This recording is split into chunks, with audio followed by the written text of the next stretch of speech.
أعوذ بالله من الشيطان الرجيم. بسم الله الرحمن الرحيم. الحمد لله رب العالمين، والصلاة والسلام على سيد المرسلين وعلى آله وصحبه أجمعين. رب اشرح لي صدري ويسر لي أمري واحلل عقدة من لساني يفقهوا قولي. سبحانك لا علم لنا إلا ما علمتنا إنك أنت العليم الحكيم. ولا حول ولا قوة إلا بالله العلي العظيم. Kitab Al-Misbahul Munir, muka surat 13, baris yang ke-9 daripada bawah. Muka surat 13, baris ke-9 daripada bawah.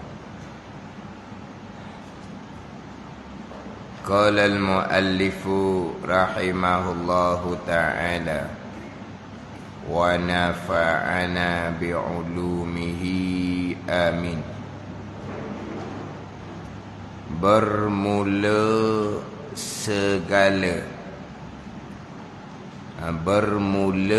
segala perkara yang wajib bagi Allah Subhanahu wa ta'ala, yakni yang tentu sungguh bagi Allah Subhanahu wa ta'ala, yang wajib atas tiap-tiap mukallaf mengetahui serta mengaku dengan tutus sungguh di dalam hati mereka, hati tiap-tiap mukallaf.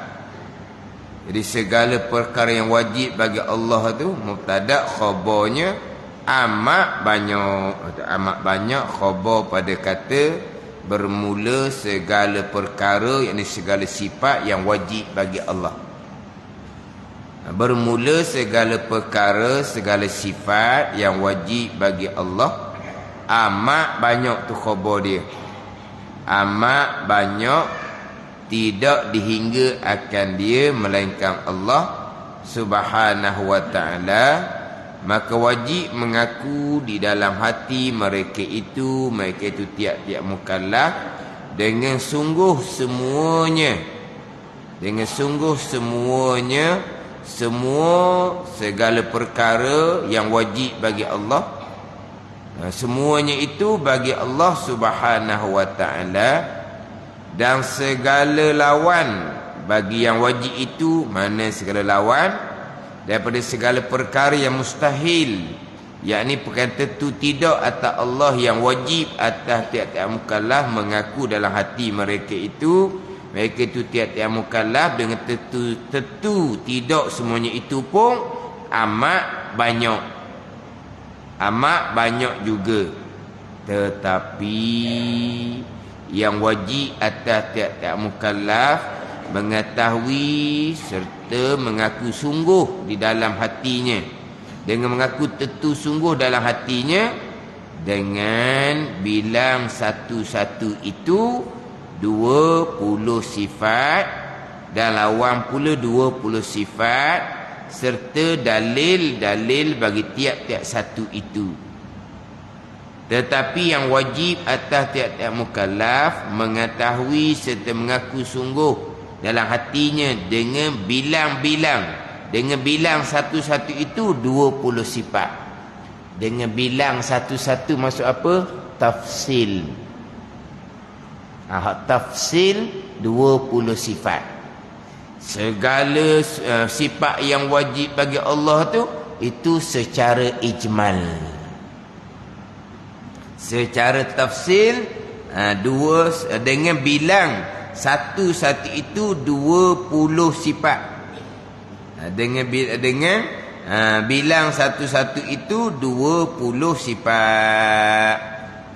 Itu secara tafsil, secara terperinci. Atas tadi tu amat banyak tu, itu secara ijmal. Jadi kena baca banyak sikit lah. baru kita faham apa pembicaraan kitab sekarang. Jadi pembicaraan kitab sekarang ni adalah hak permulaan agama mengenal Allah Subhanahu wa taala, dengan bahawa mengetahui dan berpegang akan hukum bagi sifat Allah, sama ada sifat yang wajib, sifat yang mustahil, sifat yang harus. Permulaan agama mengenal Allah, mengetahui akan sifat Allah ni, dia dua peringkat. Satu secara ijmal, satu secara tafsil, secara bilang satu-satu. Ini pergi pada hak permulaan agama. Yang terdahulu didatangkan apa makna mengenal, apa makna makrifah. Sekarang pergi kepada hak permulaan agama mengenal Allah, dengan bahu mengetahui dan berpegang akan sifat Allah, sifat wajib, sifat mustahil, sifat harus.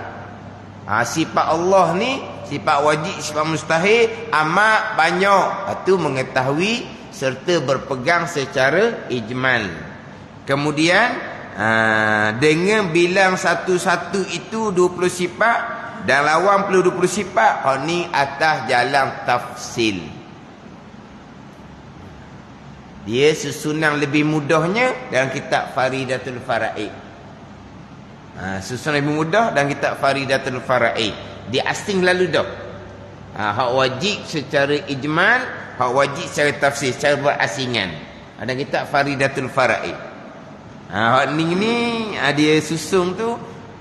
Jadi dialah kitab Al-Misbahul Munir ni, kalau kira-kira susunannya sebanjam mana dalam kitab Faridatul Faraid. Susunan dia. Tapi ayat tu ayat dia. Ayat dia.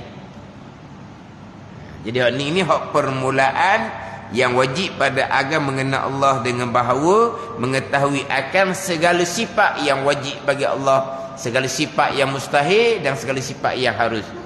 Segala sifat yang wajib bagi Allah ni amat banyak. Satu-satu 20 sifat. Dia. Satu-satu itulah secara tafsil. Itu dia panggil satu-satu.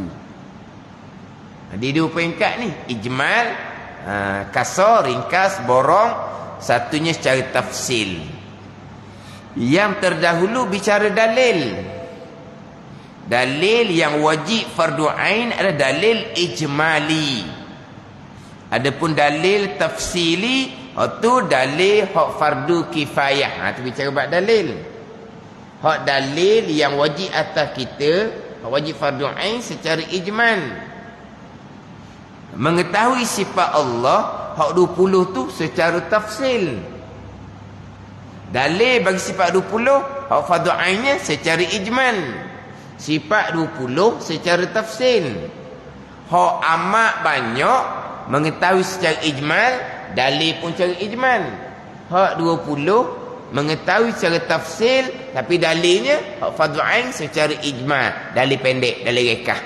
Dalil tafsili fardu kifayah, yang mana kena ada dalam satu kawasan, jarak masafatul qasri kena ada hak pandai seorang.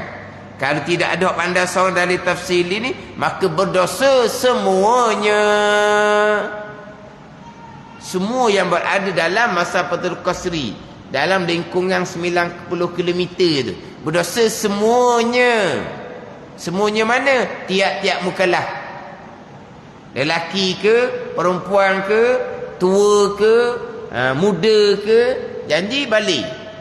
Balik seberakal, maka berdosa semuanya.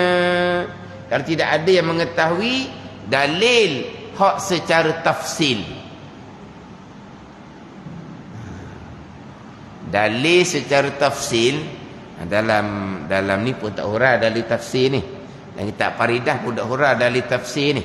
Dalil tafsir ni dalam kitab, kalau kitab kecil lah, kitab Bidayatul Hidayah, karangan Syekh Muazzin.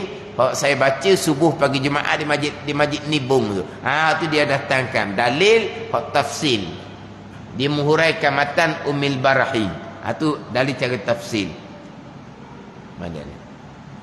Dari tafsir tu fardu kifayah. Tapi dalam kawasan satu masafatul qasri. Satu masafatul qasri bukan satu negara, satu negeri. Bukan satu negeri, tapi bukan satu daerah. Satu daerah ni tak sampai lagi masafatul qasri. Macam sebut minggu lepas lah. Kuala Negeri, Kuala Terengganu, Marang. Masafatul qasri tu. Mana kita Terengganu ni dua masafatul qasri tau. Daripada hujung Jertih sampai ke hujung Kemamang tu, berapa? 200 km. Boleh? 200 km tu dua kawasan dah tu masafatul qasri. Sebab kawasan masafatul qasri 90 km. Kalau hujung Terengganu Jertih, besuklah. Hujung Terengganu Kemamang, hujung-hujung bolehlah 200, boleh dah. Lebih pun tak tahu, lebih dah. Lebih dah. Maknanya dua kawasan masafatul qasri tu. Dua kawasan masafatul qasri. Mana dia kena ada mana tempat pengajar khusus, pondok ke, kalau universiti pun dia kena ada bidang agama khusus. Mana orang ni pakar dalam satu bidang ni, orang ni pakar dalam satu bidang ni. Mana kena ada. Mana kalau tengah dua kena dua lah. Pondok lagi, kena universiti lagi, kena ada dua. Baru lepas. Mana kalau universiti dia ada satu bidang tu ada seorang yang betul-betul pakar. Satu bidang lain seorang yang betul-betul pakar. Itu untuk fardu kifayah. Ilmu agama tu pergi pada ilmu agama fardu kifayah. Saya sebut lepas tu ilmu agama tu. Ilmu tauhid fardu kifayah, ilmu fiqh fardu kifayah, ilmu tasawuf fardu kifayah, ilmu tafsir, ilmu hadis fardu kifayah, ilmu ala-ala fardu kifayah. Mana? Bukan satu negeri, bukan satu negara. Satu kawasan masafatul qasri. Kawasan yang boleh kasar solat, mana 90 km lah kita letak. Banyak lebih dari 50 km tu. Kalau tidak, berdosa semuanya. Fardu kifayah tauhid contohnya. Kena ada yang mampu menghuraikan syubhat. Mari akidah yang pelik-pelik, adalah seorang yang mampu menghuraikan. Adapun kalau fardu ainnya, kita boleh membezakan. Ini saya biasa sebut ulang-ulang. Sebab dalam kitab Minhajul Abidin, boleh membezakan mana akidah Ahlus Sunnah, mana akidah Ahlul Bid'ah atau fardu ain. Mari siapa sekalipun kau dibawa tu hak salah, kita boleh sedar lalu dah. Salah dibawa tu. Tapi dia siapa? Tak kira dia siapa pun, salah. Dia siapa pun tak kira, salah. Mana apa tu? Kita boleh membezakan. Salah ni huraikan, jelaskan, perincikan. Salah tu di mana? Kena perjelaskan. Itu fardu kifayah. Tapi salah, kena mati situ, baru lepas fardu ain. Tapi kalau kata salah pula, tambah pula masa sekarang ni yang bawa akidah salah ni bukan sebarang-sebarang orang. Orang akan soal kita balik. Salah, dia siapa, kamu siapa? Salah, biar dia siapa, saya siapa pun. Salah kat mana? Minta maaf kalau awak kena tanya orang alim lagi lah. Dah kamu kata salah, saya kata salah, baik memang salah. Mana apa? Berjelas bagi kitanya, ini akidah ahli sunnah, ini akidah ahli bid'ah. Itu fardu ain. Boleh menghuraikan, boleh menjelaskan, boleh mematikan syubhat. Itu fardu kifayah. Yang malang sekarang ni memang betul-betul salah akidah yang dibawa, pakai ya je, nak menghuraikan, tak boleh nak beza langsungnya. Itu bukan fardu kifayah, fardu ain pun tak lepas. Itu fardu ain kita masing-masing lah. Kita boleh membezakan. Tapi ada tak di kawasan kita yang boleh menghuraikan? Tak ada. Dah siap kita. Bagian kitanya fardu ain beres. Bagian kitanya akidah selamat beres. Tak berdosa dah kitanya. bagian kita. Menghuraikan tu orang lain, tu fardu kifayah. Orang lain tu ada ke tak? Ada ke tak? Tak ada. Tak ada. Berdosa semuanya. Dengan hak lepas fardu ain pun berdosa juga. Ni fardu ainnya. Kat tu je. Berdosa juga. Kita ada orang pandang fardu kifayah. Kalaulah kata di tempat tu ada orang alim fardu kifayah ilmu tauhid, dia boleh menghuraikan, maka satu kawasan tak berdosa belaka, walaupun orang tu fardu ain tak lepas sekalipun. Tak lepas fardu ain, dia berdosa lain. Akhirnya dia salah, berdosa lain. Tapi dengan ada seorang alim fardu kifayah ni, habis tak berdosa orang lain, walaupun dia fardu ain tak lepas. Tapi kalau dia fardu ain lepas bahagian dia, tapi di kawasan tak ada seorang pun hak boleh menghuraikan syubhat tauhid ini, berdosa habis, termasuk dia pun berdosa juga. Itu kata lebih ilmu fardu kifayah tu. Dia boleh menyelamatkan orang dalam satu kawasan. Fardu ain, lah diri sendiri je lah. Tidak boleh menghuraikan syubhat. Anak bini pun tak mau turut. Kita bawa anak bini kita pergi dengar, tiba-tiba yang ceramah tu cerita akidah salah. Kita pun tahu kan anak bini kita, jangan pakai hak ustaz tu kata tu, salah ha. Salah kita je. Macam budak-budak sekarang salah gitu je. Ayah berani kata salah. Ayah belajar bila? Hak ceramah tu siapa dia? Salah kat mana? Memang tak erti nak cerita. Tapi lepas fardu ain dia, boleh menyelamat tak anak dia? Tak boleh nak menyelamatkan. Kau tu je fardu ain. Itu ilmu asas sahaja. Fardu kifayah hanya dapat menyelamatkan. Kalau ilmu tauhid kok dapat menghuraikan. Dapat menghuraikan syubhat, kekeliruan, menghuraikan, menjelaskan hak akidah-akidah yang salah. Itu ilmu fardu tauhid. Ilmu fardu fiqh pula, bab muamalah, bab munakahat, bab janayat. Ilmu fardu kifayah fiqh pula. Ilmu fardu fiqh luas lagi ni, fardu fiqh lebih luas daripada ilmu fardu tauhid. Ilmu fardu fiqh ada ni. Dia luas dalam bab-bab faraid. Betul fardu kifayah belaka tu. Tapi kalau seorang pun tak ada orang pandai, akhirnya orang pun tak sedar hak kewajipan hak terima faraid, makan harta orang. Makan harta orang. 3-4 tahun baru sedar, baru kira semula. Kena tu balik kena minta halal balik.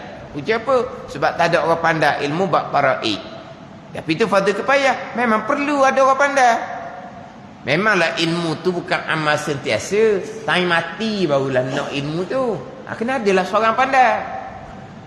Yang kita boleh ni betul-betul pandai ni. Ni kadang-kadang hak tak berpandai mana dia jawab ku salah pula. Itu contoh.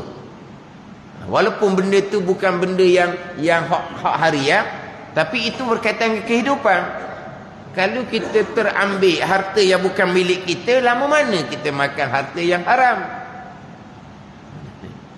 Akidah kita betul, semayabang kita betul, hati kita bersifat dengan sifat yang baik. Tapi kalau makan hak haram, amal ibadat itu Tuhan terima? Pada ni, itu hak ilmu fardu kifayah pula. Lagi pula pada ilmu fardu kifayah tasawuf pula. Hak mana fardu kifayah? Ni penting belaka ni. Pergi ilmu fardu kifayah, hak ilmu tafsir, ilmu hadis secara mendalami. Ayat mana-mana pun dia pakar dalam bidang tafsir ni. Siapa mari yang cuba nak mengelirukan ayat tu, dia boleh menjelaskan. Fardu kifayah pula ada yang menghafaz. Maknanya kalau ada keluar Al-Quran yang salah, maka segera disedari sebab ada yang menghafal. Itu fardu kifayah. Tapi untuk menghafal kita tak bimbang, sebab sekarang ramai hak menghafal. Tapi hak memahami tafsir Al-Quran, hak fardu kifayah tu ada ke tak? Hak menghafal ni dia hafal je, dia tak mengaji ilmu tafsir. Kadang-kadang bahasa Arab pun cakap cemaking. Tapi lepas bagi yang menghafal fardu kifayah, Hak menghafal fardu kifayah jadi ramai pula. Situ menghafal, situ menghafal, situ menghafal. Tapi untuk mengajar, untuk memahami tafsir Al-Quran secara mendalam fardu kifayah, ada ke tidak? Menghafal Al-Quran bukan fardu ain, fardu kifayah.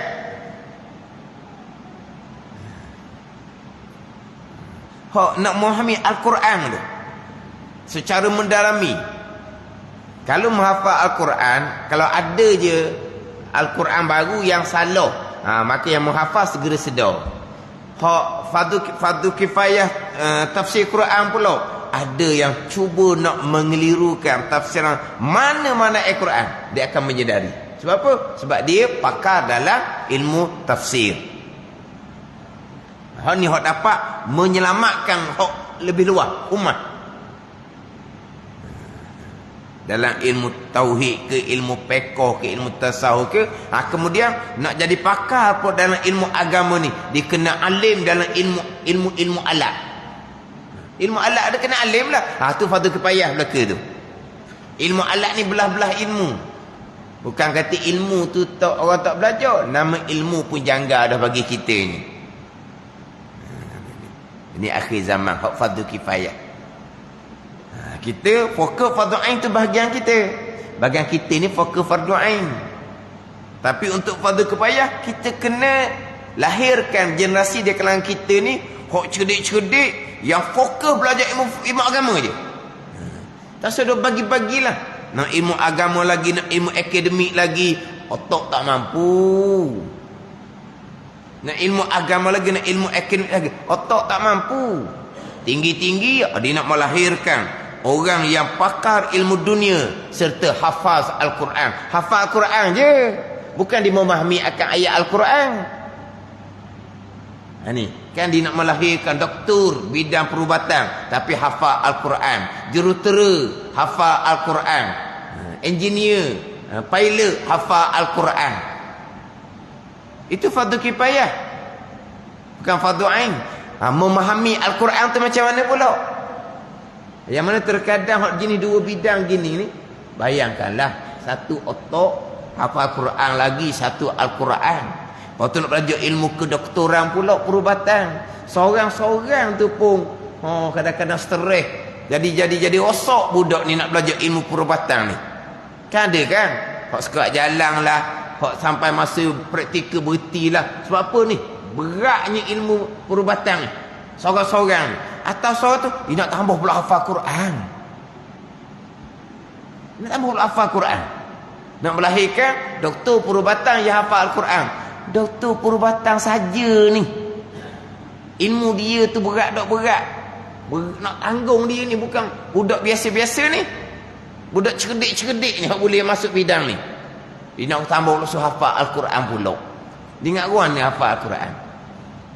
Hafalah Al-Quran, bolehlah. Tapi hak tafsir Al-Quran memang tak ada. Terkadang Al-Quran yang dihafal pun tak terjaga. Ini banyak berlaku, tak terjaga.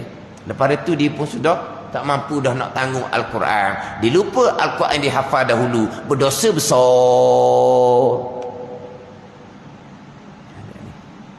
Dosa besar.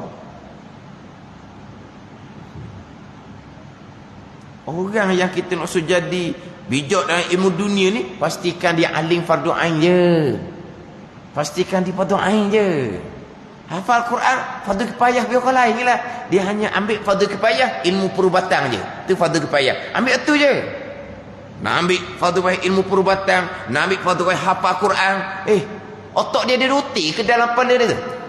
Roti apa? Otak. Ada sebelah ni, ada sebelah ni. Boleh lah. Dah sekarang nak ceritanya, orang belajar perubatan semata-mata pun ni berat dah kepala otak. Orang hafal Quran semata-mata pun berat dah kepala otak. Hafal Quran semata-mata ni, nak suruh ngaji kitab fardu kifayah, tak ada harapan darinya. Kita suruh ngaji kitab fardu ain dah lah. Dia hafal Quran, nak suruh dia ngaji kitab fardu kifayah, tak ada nak pergi dah. Dia hanya ngaji kitab fardu ain je. Dia ada dia hafal Quran serta dia alim ilmu kitab fardu kifayah. Ulama mutabar. Semuanya hafal Al-Quran. Mereka alim ilmu fardu kifayah. Ini orang yang Orang kata luar biasa. Imam-imam muktabah hafal Quran mereka. Serta dia alim ilmu-ilmu agama ni, semua bidang ilmu agama. Siapa mereka? Otak mereka macam mana? Pada ni. Lepas tu dahulu pula makan minum mereka macam mana? Yakin halal. Mereka belajar guru yang betul-betul soleh. Mereka yang belajar betul-betul dalam keadaan soleh. Itu orang dulu. Sekarang ni mana kalau kita kata budak ni hafal Al-Quran, hak fardu kifayah, hak imam agama, hanya kita tekankan fardu ain je. Tekankan fardu ain tauhid, fiqh, tasawuf. Kita nak tekan dia ngaji macam budak pondok yang lain, sebab ada masuk pondok dia hafal Quran dulu, baru masuk pondok. Dia tak boleh belajar macam orang lain. Sebab dia sudah menanggung satu berat. Hafal Quran ni fardu kifayah ni memang berat. Jangan nak suruh belajar kitab macam orang lain, memang dia sudah macam mana tak larat. Tapi setakat dia belajar fardu ain. Ini nak suruh dari ni ilmu perubatan yang orang yang sama, nak suruh hafal Quran orang yang sama. Dua-dua tu fardu kifayah belaka. Macam mana? Ni hak banyak saya jumpanya, akhirnya Quran yang dihafal tak sempat nak jaga. Tak sempat. Sebab dia nak fokus pada ilmu perubatan, sampai masa khija pula nak fokus pada khija. Luar biasa sangat ni orang yang boleh jaga lagi Al-Quran. Luar biasa. Yang saya jumpa dia kata, ustaz saya tak boleh dah ustaz. Macam mana saya nak buat macam mana ni? Tak ada macam mana. Awak tetap wajib kena kembali hafal Al-Quran. Fardu ain awak kena hafal semula. Mula-mula hafal tu fardu kifayah. Bila ingat Al-Quran, wajib fardu ain kena pelihara ingatan tu. Lupa saja, wajib fardu ain menggunakan semua masa untuk hafal kembali. Hafal Quran mula-mula fardu kifayah. Kemudian dilupa, fardu ain dia kena hafal semula. Ingat baik. Muayyah ni sedap sangat Dia ingat hafal Quran ni, tanggungjawab dia macam mana ni. Oh ni fardu kifayah ni. Yang kawan ni sekolah pun tak boleh nak pergi ke mana, nak hafal Quran. Dia tak ada gitu, ibu bapa kena faham dah. Dah dia sekolah tak pandai mana, nak tahu ajar agama, okeylah. Lepas fardu ain dia, boleh bawa anak bini dia, duk kampung nanti boleh jadi imam, okey dah. Anak pun nak cerdik mana masa sekolah. Kalau ngaji kitab-kitab ni taklah berat sangat. Anak nak cerdik mana nak hafal Quran. Ni mak ayah yang tak tahu kau mari. Ikut orang tu hafal Quran, tu hafal Quran. Anak orang tu cerdik. Anak kamu tidak cerdik. Dia sungguh saya jumpa dia hafal Quran, tapi sekarang dia dah tak mampu dah dia kata, sebab dia belajar ilmu dunia ni lah. Belajar lagi nak praktikal lagi, nak itu, nak ini lagi, tak mampu dah. Tetap wajib fardu ain kamu kena hafal kembali Al-Quran yang kamu telah lupa. Tidak berdosa besar kamu. Ada ni.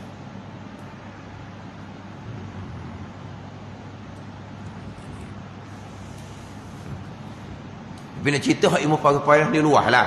Arti ilmu dunia tak ada masalah. Cuma kalau nak ambil fardu dunia, nak campur dengan fardu kifayah agama, hafal Al-Quran, memang bagaimana, membebankan sangatlah. Kemudian pula ni guru Quran yang kata dia hafal Quran tak sama dengan hafal sepenuh masa. Dengan hafal sekali akademik ni, yang pertama dia kata Quran pun tak comel mana dia baca. Ni pokok Quran lah dia petikan. Dia kata cucu dia ambil jenis hafal di sekolah ni. Dia kata balik tu saya kena betul balik cucu saya baca. Batuk dia tu memang ahli Quran. Dia kata baca salah sangat, dia kata. Tak comel sangat. Baca tak comel dah. Pandai ni. Tapi ingatan dia tu lah, sebab dia kena dua cabang. Akademik lagi, hafal lagi, akademik lagi, hafal lagi. Kalau akademik dia cemerlang, hafal dia cemerlang, boleh jaga sampai ke sudah, ini memang terbaik sungguhlah. Tapi ilmu fardu ain dia macam mana? Ilmu akademik fardu kifayah, hafal Quran fardu kifayah, fardu ain dia macam mana? Ilmu fardu ain tauhid dia macam mana? Ilmu fardu ain fiqhnya macam mana? Ilmu fardu ain tasawufnya macam mana? Hak jumpa dengan saya ni, hak akademik, hak hafal Quran ni, pelajar terpilih ni hak cerdik-cerdik ni, hak sekolah rendah cerdik. Fardu ain tak ke mana budak ni? Kesian ke budak. Fardu ain tak ke mana budak ni? Akademik dia cemerlang, hafal dia diusahakan, tapi fardu ain dia tak belajar. Fardu ain tak belajar. Fardu ain dia seolah-olah macam sama dengan waris sekolah sekarang ni. Tak lepas fardu ain ni. Tak ada ke mana juga. Kalau fardu ain dia pun tak lepas.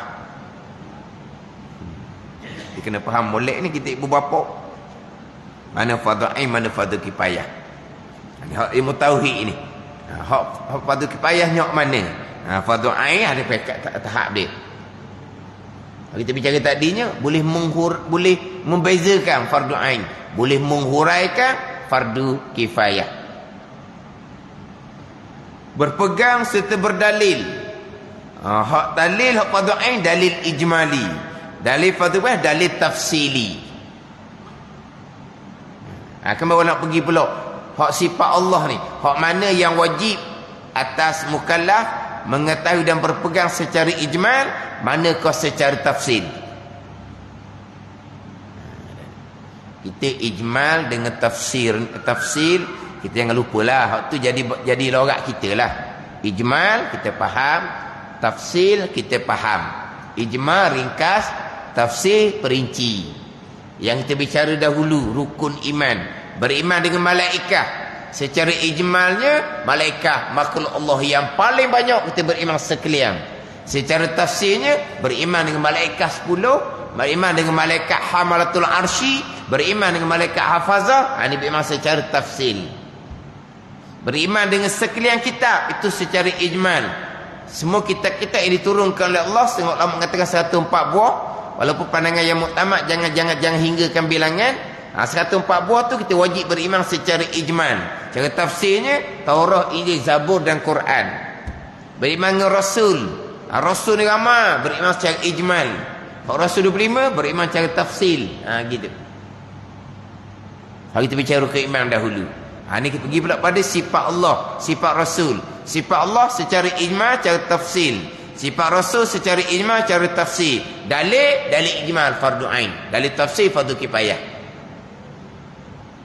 Kita boleh bagi molek. Kita boleh bagi molek.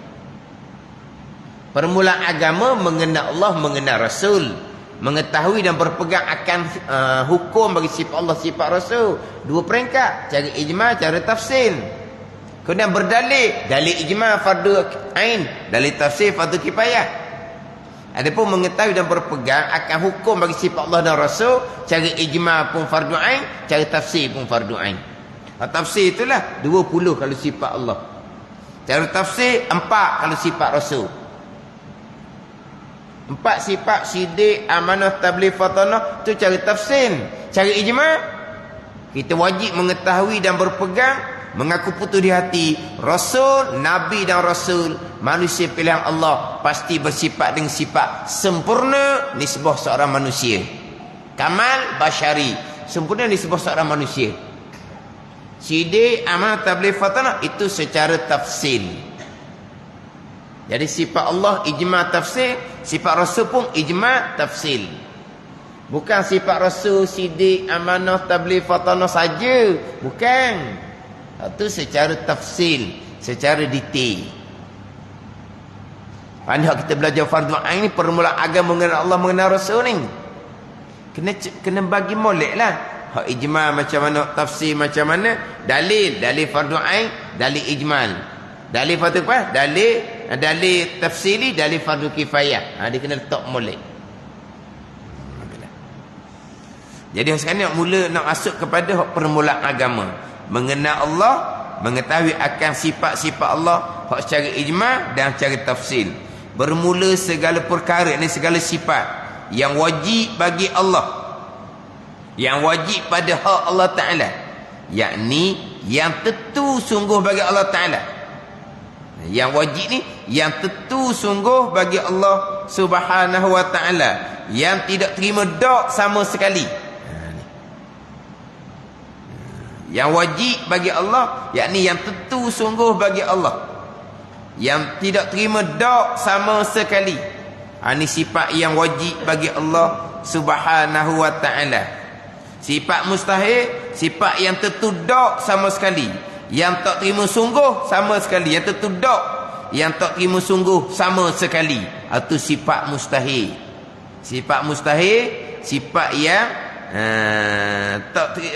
sifat yang tentu dok sama sekali yang mustahil. Tak ada Allah, tentu dok sama sekali. Yang tak terima sungguh sama sekali, itu sifat mustahil. Ini hak wajib ni, yakni yang tentu sungguh bagi Allah Ta'ala, yang tak terima dok sama sekali. Segala perkara yang wajib ni, segala sifat yang wajib bagi Allah ni, yang wajib atas tiap-tiap mukallaf. Ni wajib ni wajib pada syarak. Perkara yang wajib bagi tu wajib pada akal. Ni wajib pada syarak, sebab wajib atas. Kalau wajib atas, wajib syarak. Dia wajib, ada wajib akal, ada wajib syarak. Antara pengenalan dianya, kalau wajib bagi ataupun wajib pada, wajib akal. Kalau wajib atas, wajib syarak. Ni tu dia punya tandaan dia. Kaedah dia gitulah.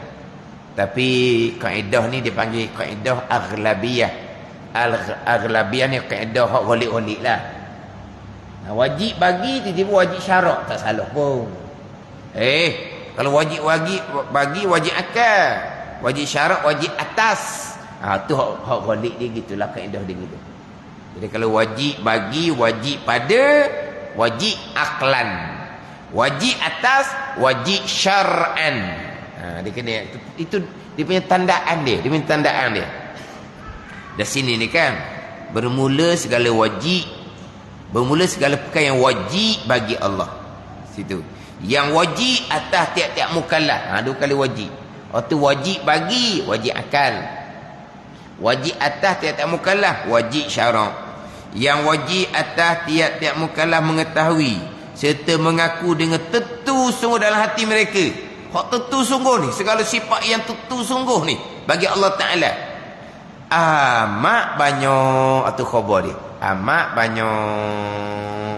Mana segala perkara yang wajib yang amat banyak ni, sifat kamalat, sifat kesempurnaan bagi Allah Subhanahu wa Ta'ala. Amat banyak ni tidak dihingga akan dia melainkan Allah. Amat banyak ni juta, amat banyak. 1 bilion, 1 trilion, amat banyak. Ni bukan amat banyak saja ni. Tidak dihingga akan dia melainkan Allah. Sifat kesempurnaan Allah tidak terhingga bilangannya. Yang tidak yang mengetahui sifat kesempurnaan Allah ni hanya Allah Subhanahu wa Ta'ala. Malaikat rasul pun tidak mengetahui. Jadi segala perkara yang wajib bagi Allah, yang wajib atas mukallaf mengetahui dan berpegang dengan tentu sungguh dalam hati ni, amat banyak, bukan 20. Amat banyak. Hak segala perkara, segala sifat yang wajib bagi Allah, sifat kamalat amat banyak ni, mengetahui dan mengaku putus di hati secara ijmal. Amat banyak ni bukan 1 bilion, amat banyak yang tidak dihingga akan dia melainkan Allah Subhanahu wa Ta'ala. Tak tahu banyak mana, tak tahu secara tafsir ni, melainkan hanyalah Allah Subhanahu wa Ta'ala. Kita hanya tahu, kita berpegang secara ijmal Allah Subhanahu wa Ta'ala, bersifat dengan sifat kamalat, sifat kesempurnaan yang amat banyak. Banyak mana? Tidak terhingga bilangannya. Pada tidak terhingga bilangan? Tidak terhingga lah, sebab tak ada akhir bilangan. Kalau kata banyak banget, 1 bilion tu banyak dah. Trilion lah kita kata. Sebab saya pernah dengar dah radio, dia sebutan dia tu pelik lah. Satunya bilion, naik kan mula-mula 1000, ada ratus, lepas tu 1000 lah, 999, lepas tu 999 patutnya nak jadi mana. Tak ada ratus dah, naik 1000. Sampailah 999,000. Berapa dah kata 1000? Ya, kan? 999,000. Lepas tu naik selagi 1000 lah. Dah, itu juta.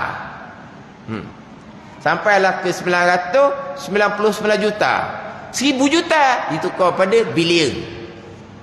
Bilion ni sampai ke 999 bilion ditukar pada trilion. Lepas tu ditukar dalam dia tu berkali 10 nama ada. Naik liang lah, tapi sebutan dia lain lah. Yang punya gitulah. Dia punya sebutan tu bilion, trilion tu cukup dah. Dia naik. Mana apa ni? 1000 trilion nama lain. Bubuh berapa nama sekalipun, banyak sangat-sangat, tapi ada hingga bilangan. Bilang. Sud berapa ribu tahun nak sud tak tahulah, tapi adalah kesudahan. Tak ada sifat kesempurnaan Allah, tidak terhingga bilangan. Tidak mengetahui akan sifat Allah, melainkan hanya Allah Ta'ala juga Allah mengetahui satu-satu sifat kesempurnaan bagi Allah dengan pengetahuan yang tidak ada kesudahan bagi Allah Subhanahu wa Ta'ala. Kan bicara sifat ilmu kan, Allah mengetahui akan perkara yang tidak ada kesudahan bilangan kan. Maklumat bagi Allah, kita faham tak maklumat ni perkara yang diketahui. Maklumat ni perkara yang diketahui. Itu maklumat. Jadi maklumat bagi Allah, kita maklumat bahasa Malaysia tu maksud apa dia mana maklumat tak? Gitu dah. Mana perkara yang diketahui. Maklum. Itu isim maf'ul kan. Tapi kita maklumat ni mungkinlah makna lebih kurang lah bagi kita dah. Jadi maklumat ni perkara yang diketahui. Jadi maklumat perkara yang diketahui bagi Allah memang tidak ada kesudahan. Yang biasa diceritanya macam mana yang berlaku di syurga. Yang berlaku di syurga ada kesudahan ke tidak? Memang tidak ada kesudahan. Sebab syurga dikekalkan oleh Allah, neraka dikekalkan oleh Allah. Berarti apa yang akan berlaku di syurga tidak ada penghujung. Allah mengetahui ke tidak? Allah mengetahui. Mengetahui satu. Persoalan sekarang, yang berlaku di syurga tidak ada penghujung. Allah mengetahui macam mana? Allah mengetahui siap-siap dah pada sedia kala, dengan pengetahuan tidak ada penghujung. Akan ada capai. Sebab mengetahui ni sedia kala, Allah mengetahui siap-siap dah. Siap-siap ni pada sedia kala ni Allah mengetahui. Tapi maklumat perkara diketahui oleh Allah tidak ada penghujung. Contohnya nikmat ahli syurga, azab ahli neraka, Allah mengetahui dengan pengetahuan yang tidak ada penghujung. Itu perkara yang harus. Ni sifat yang wajib bagi Allah ni, sifat yang mustahil bagi Allah, atau perkara yang wajib dan yang mustahil. Jadi mana Allah mengetahui yang wajib, sifat kesempurnaan bagi Allah. Allah mengetahui yang mustahil, sifat naqais, sifat kekurangan bagi Allah. Lawan ada sifat kesempurnaan. Allah mengetahui perkara yang harus. Contohnya syurga dan neraka. Kesemua tiga-tiga ni Allah mengetahui dengan pengetahuan yang tidak ada penghujung. Dia gitu. Sebab apa tak ada penghujung? Dah sifat kesempurnaan bagi Allah, bilangan tak ada penghujung. Lawan dia sifat kekurangan, tak ada penghujung juga bilangan dia. Apa yang akan berlaku di syurga dan neraka tak ada penghujung juga. Allah mengetahui dengan pengetahuan yang tidak ada penghujung. Itu je lah. Sebab yang berlaku di syurga tak ada penghujung. Dalam kitab dia kata napas ahli syurga. Tengok contoh. Napas ahli syurga ke, gerak diam ahli syurga ke. Jadi napas ahli syurga ada penghujung ke tak? Tak ada. Allah mengetahui ke tak? Allah mengetahui. Mengetahui macam mana perkara yang tak ada penghujung. Allah mengetahui akan napas ahli syurga tak ada penghujung dengan pengetahuan yang tidak ada penghujung. Bahkan apa yang berlaku di syurga neraka bukan Allah mengetahui tidak ada penghujung. Qada Allah iradah pun tak ada penghujung. Perbuatan Allah qadar kudrah pun tidak ada penghujung. Itu hak perkara yang harus. Ni hak perkara yang wajib.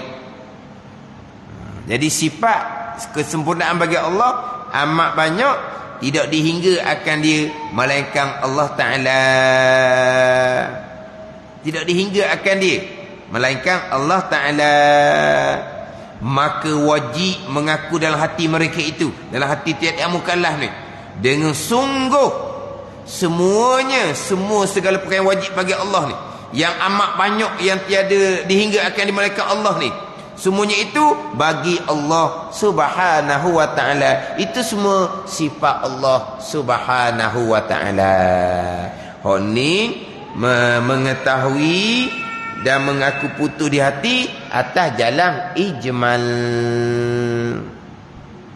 Itu segala perkara yang wajib, bukan yang wajib je, dan segala lawan.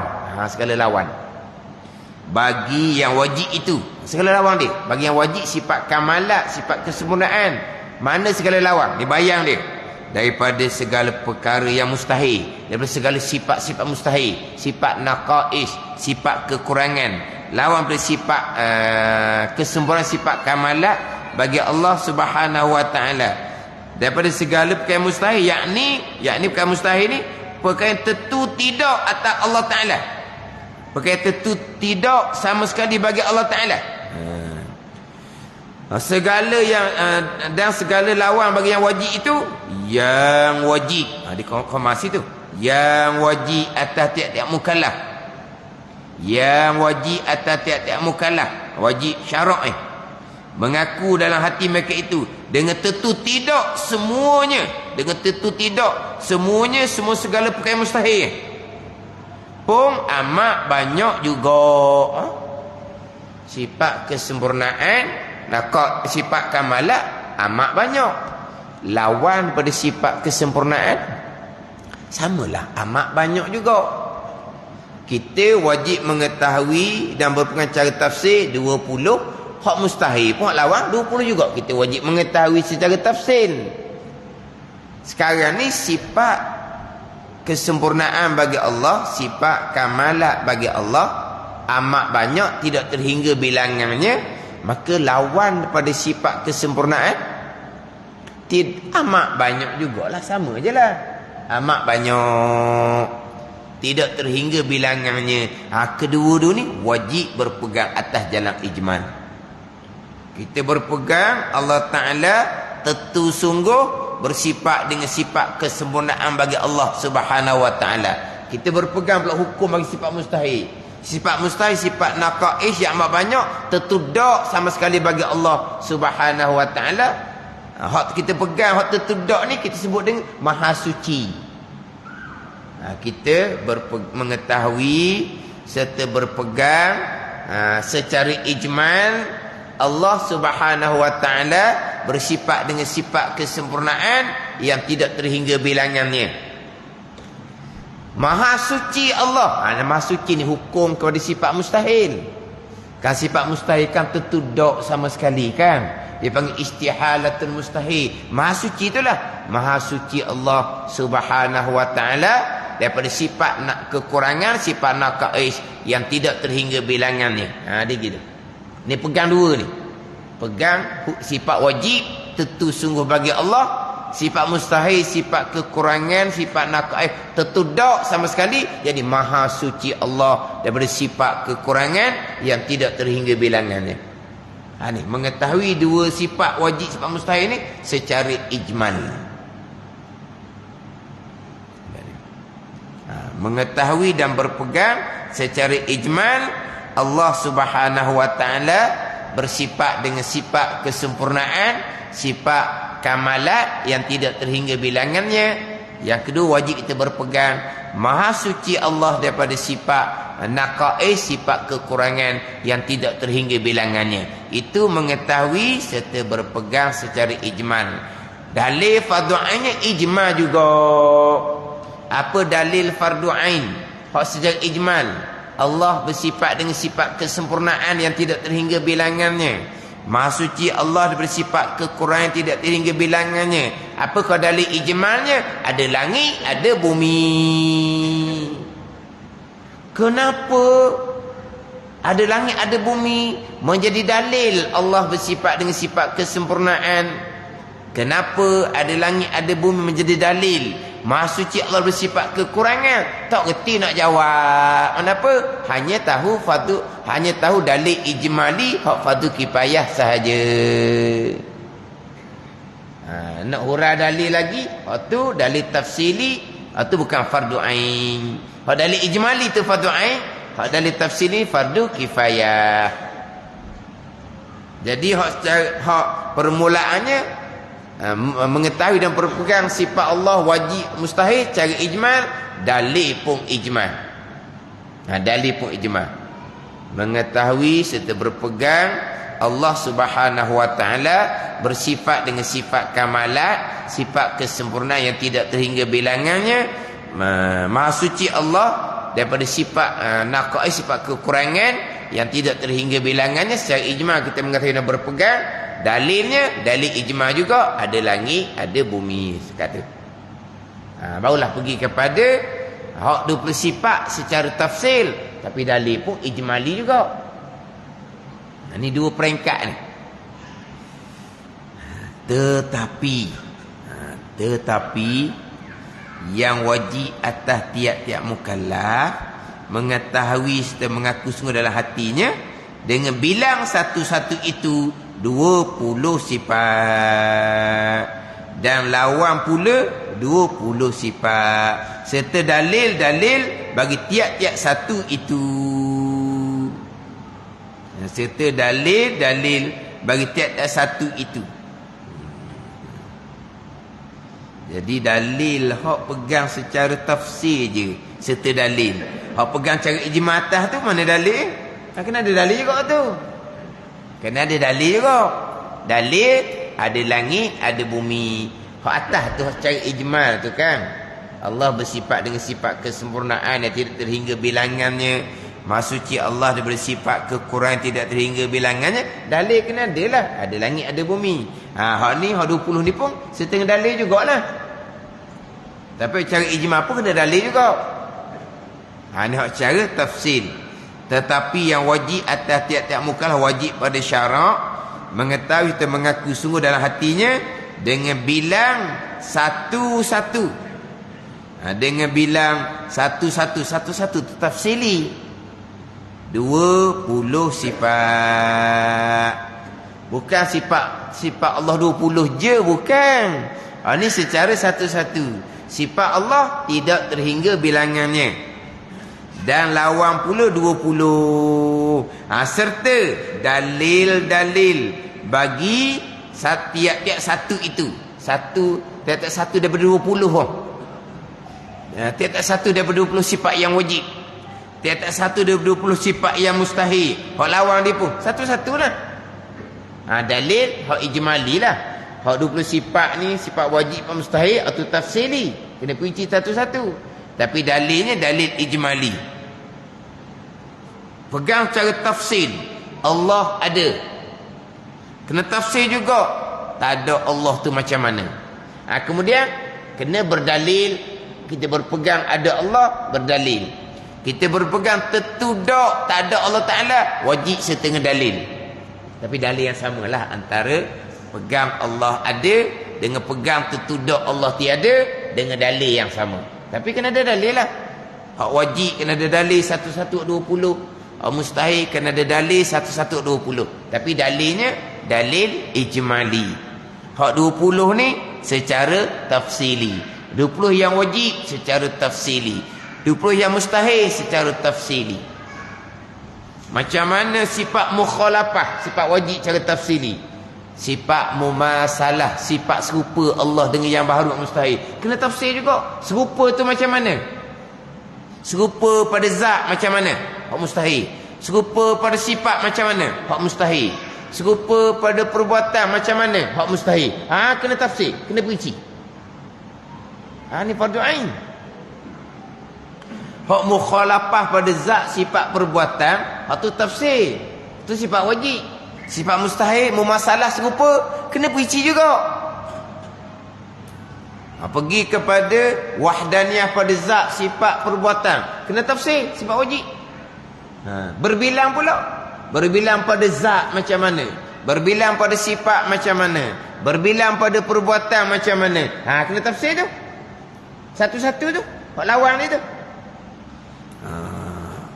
Kena tafsir molek. Sifat kudrah kuasa Allah tu macam mana? Lawan dia sifat lemah. Lemah tu macam mana? Kena tafsir. Kuasa Allah dengan bahawa semua yang berlaku perbuatan Allah Subhanahu wa taala kena tafsir molek. Lemah macam lemah. Lemah Allah walaupun hanya satu perkara saja yang berlaku yang bukan perbuatan Allah, dia panggil lemah dah situ. Mustahil sama sekali. Kena faham lemah tu macam mana. Lemah Allah ni walaupun hanya satu perkara yang saja yang berlaku yang bukan Allah buat, itu makna Allah lemah. Mustahil sama sekali. Berarti mustahil ada perkara yang berlaku walaupun sekecil-kecil perkara yang bukan datang dari perbuatan Allah. Sebab tafsir kita, perici kita sifat lawan kepada sifat kudrah, sifat ajzu, sifat lemah. Kena perici sifat kudrah, sifat wajib. Kena perici sifat ajzu, sifat lemah. Kena perici sifat iradah. Kena perici sifat karahiyah, sifat lawan dia sifat iradah. Kena perici molek-molek. Ni secara bilang satu-satu. Ini fardu ain kepada kita. Permulaan agama mengenal Allah Subhanahu wa taala dengan bahawa mengetahui kita berpegang akan hukum bagi sifat yang wajib, sifat yang mustahil, sifat yang harus bagi Allah Subhanahu wa taala. Secara dua peringkat. Satunya mengetahui dan berpegang secara ijmal, satunya mengetahui dan berpegang secara tafsil serta berdalil dalil secara ijmal. Ini kewajipan permulaan agama mengenal akan Allah Subhanahu wa taala dan mengenal akan Rasul dengan bahawa mengetahui dan berpegang akan hukum bagi sifat Allah. Sifat wajib, sifat mustahil, sifat harus. Tapi sifat wajib, sifat mustahil ni hak secara ijmalnya hak mana, secara tafsirnya hak mana. Cuma dalam kitab Al-Misbahul Munir ni perkataan secara ijmal pun tak ada di atas. Secara tafsir, dia tak sebutlah. Cuma disebut dengan bilang satu-satu. Itu tafsir. Dengan bilang satu-satu tafsir. Hak atas tu sifat yang wajib bagi Allah amat banyak, sifat yang mustahil bagi Allah amat banyak juga. Hak tu mengetahui berpegang juga. Mengetahui serta berpegang secara ijmal. Tapi tak sebutlah kitab ni. Hak 20 sifat ni dengan bilang satu-satu itu secara tafsil. Selesai pegang secara ijmal, barulah dia akan perici hak secara tafsil. Hak 20 sifat. Dan 20 sifat yang wajib atas mukallaf mengetahui itu setengah daripada perkara yang diijma' ulama atasnya. Maka barang siapa mengingkarkan dan menyatakan tidak wajib diketahui akan dia, maka jadi kafir kerana dia mengingkarkan ijma', lagi perlu mengingkarkan ada Tuhan kerana ada itu setengah daripada yang 20 itu. Ini kena halu pula lah ni. Ada orang ingkar sifat 20. Dia bukan ingkar wujud kidam bakar. Ingkar wujud kidam bakar memang sah kafir atau komuni. Ni diingkar kaedah. Diingkar kaedah. Yang kita kita ingkar sifat 20. Ijma'. Memang ijma'. Wujud ijma'. Kidam bakar ijma'. Kidam bakar ijma'. Yang duduk bahas duduk balah tu, kaedah tu. Hak sifat wujud kidam bakar memang ijma' sungguhlah. Tolak wujud kidam bakar memang sah kafir. Orang Islam tak ada ingkar wujud kidam bakar. Mereka tak terima kaedah sifat 20. Itu bicara lain pula. Mereka nak pakai kaedah mana? Itu bicara lain. Tapi tak ada orang ingkar Allah ada. Tak ada orang ingkar Allah ada, tidak ada permulaan, tak ada orang ingkar. Tak ada orang ingkar Allah ada pun akhirnya ada kesudahan. Akhirnya tak ada orang kata gitu. Tak ada orang ingkar sifat bakar, sifat kekal Allah Subhanahu wa taala. Jadi dia akan pergi pula hak sifat 20 yang wajib mengetahui serta berpegang dengan jalan tafsil secara terperinci, bilang satu-satu. Wallahu a'lam. Bismillahirrahmanirrahim. Alhamdulillahirabbil alamin. Wassalatu wassalamu ala sayyidil mursalin wa ala alihi wa sahbihi ajma'in. Allahumma iftah alaina futuhal arifin. Allahumma allimna ilma akdamin wa fahimna famas sabiqin warzuqna ruqat talibin. Allahumma zidna ilman wa alhiqna bis salihin. Wa sallallahu ala sayyidina Muhammad wa ala alihi wa sahbihi wa sallam. Walhamdulillahi rabbil alamin.